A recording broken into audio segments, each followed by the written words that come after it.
name of my story this morning is Jeter.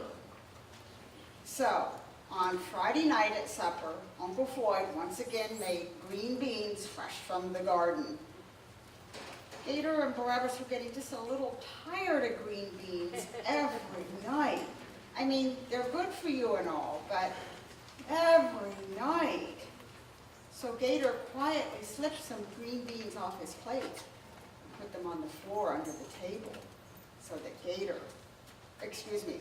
Jeter and A-Rod could eat them, which they did. And Uncle Floyd caught him in the act. And he said, "Gator, I reckon you know the rules around this house. We do not feed dogs from the table. If I find you've done that again, you'll have a second helping of green beans."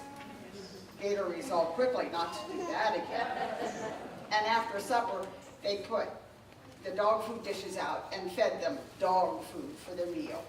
And after that, they all went out back to play some ball. And it was about 8:30 when they were done playing ball, and Barabbas noticed that the gate was open, and A-Rod and Jeter were gone. So he called down the alleyway in the backyard, and A-Rod whoop, whoop, whoop, came running back, but Jeter didn't come back. And now he told Uncle Floyd and Gator, and they spent the next hour looking for Jeter and could not find him, and none of the neighbors found him either. So that night, when Uncle Floyd was saying bedtime prayers with Barabbas and Gator, they all prayed for the safety of Jeter.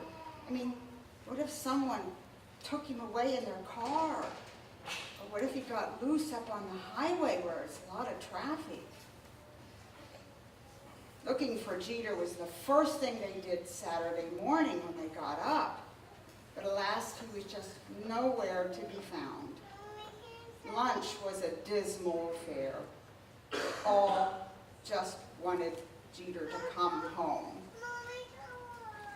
Is the doggy gone? And you know what they did? They made a sign. And Uncle Floyd used the computer, and he made this sign with a picture of Jeter, and they put it on all the poles in the neighborhood so that anybody that found him would know exactly where he belongs. And then they all sat and waited. It's just so hard to do things you normally do when something as big and important as this is lingering in the foreground of your mind. So they just waited. Even A-Rod was just sitting around. At supper time, Uncle Floyd did the best he could to make it a happy meal. They had hamburgers and hot dogs on the grill, their favorite, but none of them had much of an appetite. But then A-Rod sort of perked up his ears, and he stood up, and his little tail began to wag. He made a little "Bark," and they looked at A-Rod, and then they heard bark, bark at the back door. And there was Jeter running to the back door, wanting to come in. Oh, and Barabbas hugged him and said, "Oh, where have you been?" And Gator said, "I wish dogs could talk."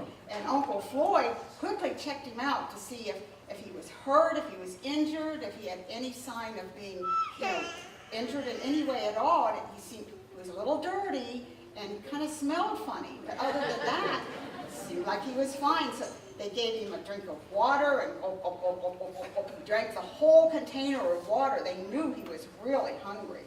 So Uncle Floyd got out the dog food and was just ready to pour the dog food in the dog food dish.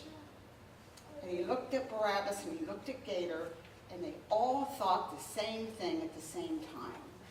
They took a bite of hamburger and a bite of hot dog off their own plates and put it in the dish for Jeter and gave it to him to eat. Oops, I spilled the water.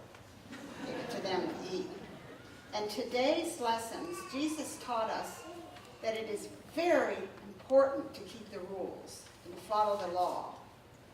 But in certain circumstances, there can be an exception. There are times when acting in love is even more important than following the rules. When Uncle Floyd and Gator and Barabbas gave that bite of hamburger and hot dog to Jeter, a very hungry Jeter, who once was lost and now is found Jeter, they did it in love.